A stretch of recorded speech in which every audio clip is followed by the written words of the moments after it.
All right, folks, back on the Bossman. So, we're going to be joined by Landon Bussie, the coach of the Alcorn State Braves out of the SWAC Conference, one of the best conferences in America. Coach Bussie, good to talk to you again, brother. How are you doing, man? I'm doing well. I'm doing well. Thanks for having me on your show. Yes, indeed. We talked last year when you got hired, man, and I want to ask you, man, how was year one being a head coach, man? Was it all you thought it would be, and then some? It was a little different. A little different my first year, just dealing with COVID in the middle of our season. So it was a little challenging for us. But I think we took it with a grain of salt, enjoyed it, made the best out of it. Now we just was trying to start fresh and trying to put this team back on a championship platform. No doubt. And I'm asking you about those pauses, man. It had to make your kids mentally tougher per se, because you had to go get tested, make hope to God you're not positive. Just try to always be on the edge. So how'd you kind of help their mental health, all while making them a little bit more mentally tougher, knowing that hey, this is something we have to deal with to play ball because we love this game and give us a release from all the school and the COVID issues of the world. Well, I think that what it did is make your older classmen, your upperclassmen, hold guys accountable, just as far as wearing your mask, social distancing, just doing everything, washing your hands. So we want to have a season. So last year, it made them guys tougher because they held each other accountable for one. And then when we did lose a game or whatever the case may be due to COVID, they was down. They was frustrated, sad, any emotion that you could think about.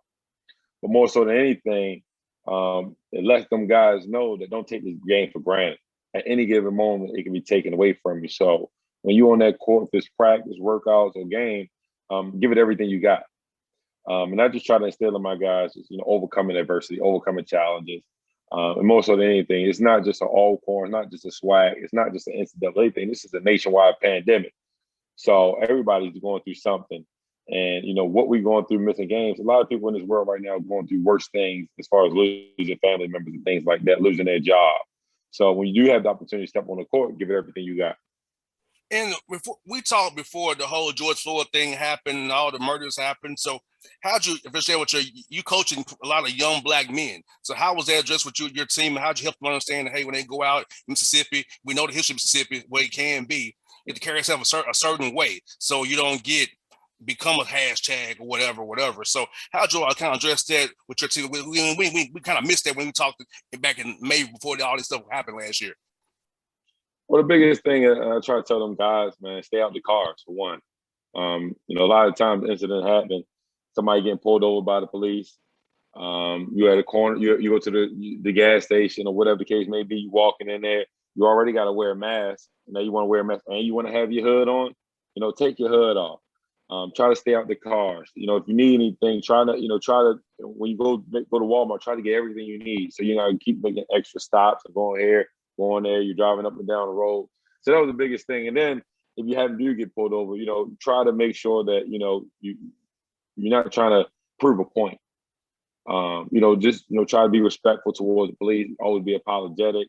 Take responsibility, take the blame, and hopefully that officer understands that they're in charge, and just give them the respect, and hopefully it become a mutual respect. My biggest thing is I tell my guys, if you get pulled over, you got one thing, you got to make it home at night. Don't try to prove a point or whatever the case may be. Focus on doing whatever you need to do to get out of that situation and making it home, and you're not going to jail and you're not a hashtag. Most definitely.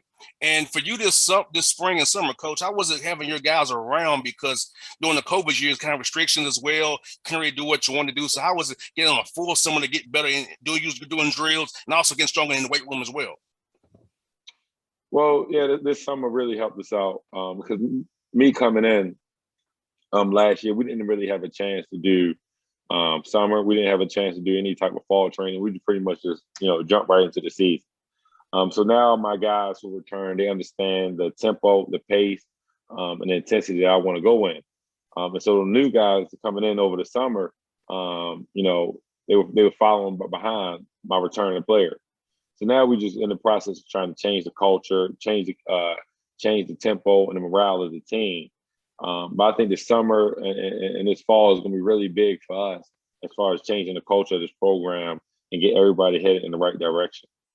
And talk about how important having a good strength program is, because that nutrition piece, the diet piece, the sleep piece, recovery piece is so important, so guys can be ready to play harder. I know how you want to play attack and play hard and defend like crazy. You got to be in shape for that. So how important having a good strength program in sync with you and your vision for your program, make sure the guys are in tip-top condition so they don't get hurt. And if they do get hurt, they can recover fast and be ready to go back to go whenever they can. It's huge. We had our guys who came back this summer. They lifted 4 times a week. Because the biggest thing is, your hips. You gotta get your hips strong. You gotta get your flexibility, your mobility. If it's your shoulders, quads, calf, or whatever the case may be, you gotta be strong because our practices are tough. My expectation is you to play hard every single chance you get on the court. The intensity and how we want to play defensively throughout the duration of the season. Right now, we're in August. Your body got to maintain all the way to April. I plan on playing in April. April, that's when, NCAA tournament is.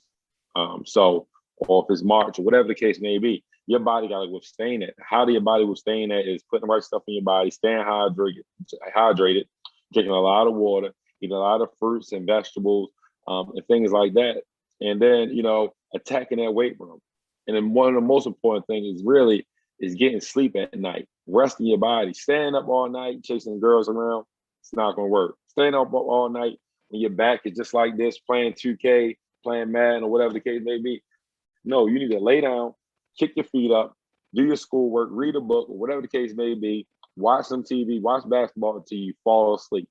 So that's the biggest thing, is getting a proper rest for you to rest your body. But some of them guys now, they think that, I'm laying down, I'm kicking it, because you're up in the room playing 2K to 2 in the morning. Well, your body is not in the proper position it needs to be resting. So that's one thing we're talking about as far as just the recovery time. No doubt. And Coach, recruiting wise for you, I feel like the transfer portal is going to be good for you because there are guys, they all can't go play Power 5. They all can't play the Group of 5 team. So coming down and play for you in a fun style that you all play defensively and offensively, I think the portal will be good for you. Tell us how that portal's been for you, kind of maybe to find guys to fit your culture, that you want to have to plug a piece of here or there if you have a hole in your roster that you want to fill.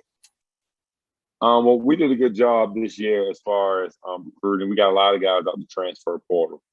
We got a lot of guys. I wanted to do a better job of finding guys who fits my style, fits my system, and fits the culture I'm trying to establish here. And I think with that transfer portal, it gives the student athlete the opportunity just not to be trapped in a situation. It gives them an opportunity to, if they feel as though this situation is good, they don't have to transfer and sit out a year. So with this transfer portal, I think we did a good job in it. I mean, we had 1, 2, 3, 4. We had five or six guys we got out the transfer portal. And all these guys, we expect for them to be impact type of players immediately.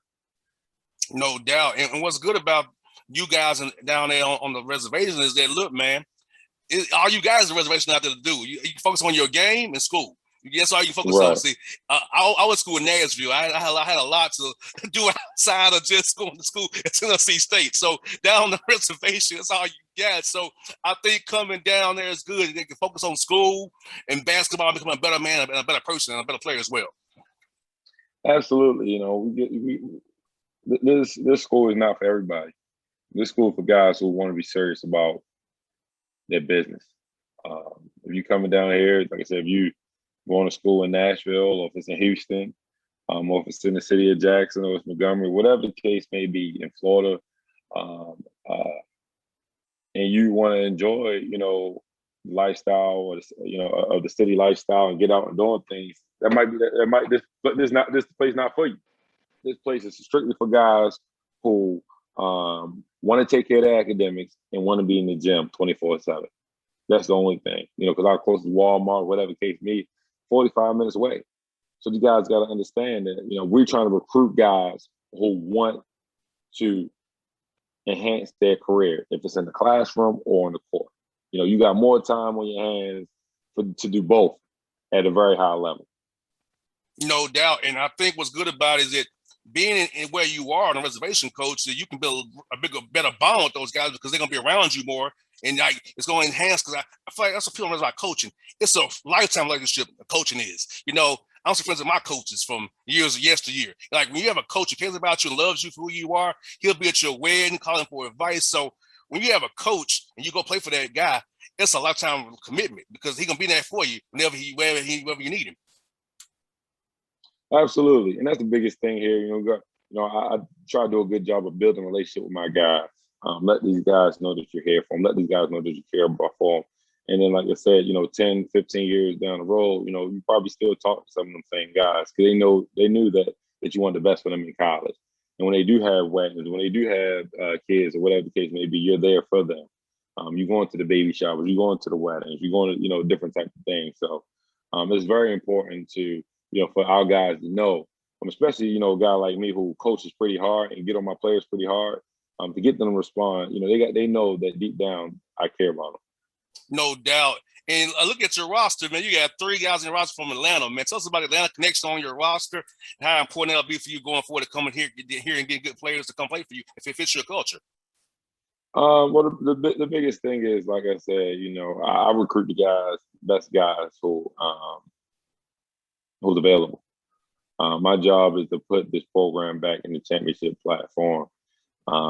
So we just try to do a good job of recruiting all over. I think Atlanta, has a lot of talent. They breed a lot of good basketball players. So we like to tap into that area a lot. But we're just in the process now. We're just trying to get everything put together, recruit players in different cities, different states, things like that. And hopefully we get everything headed in the right direction and get these guys to play well together. That's a prayer I got, Coach. This brother. When you come to Atlanta, man, what's your favorite spot to eat here when you come down here to recruit or do some work, man? My favorite spot to eat is, I like to go to Pinky Spot, Slutty Vegan. I'm not sure if you heard about that. Yeah. But like I said, I knew her since for a while, since she was back in college.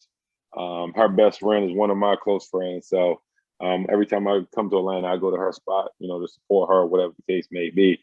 But I think that if you haven't checked it out, next time you go to Atlanta, man, y'all go to Slutty Vegan. It's a really good spot to where as though they have vegan burgers.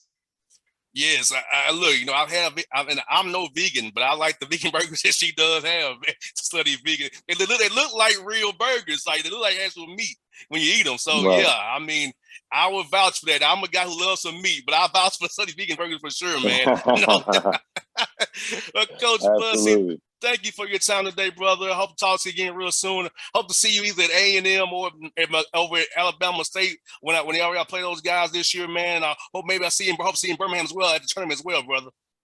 Absolutely. Good talking to you. All right, you be safe, brother. All right. All right now.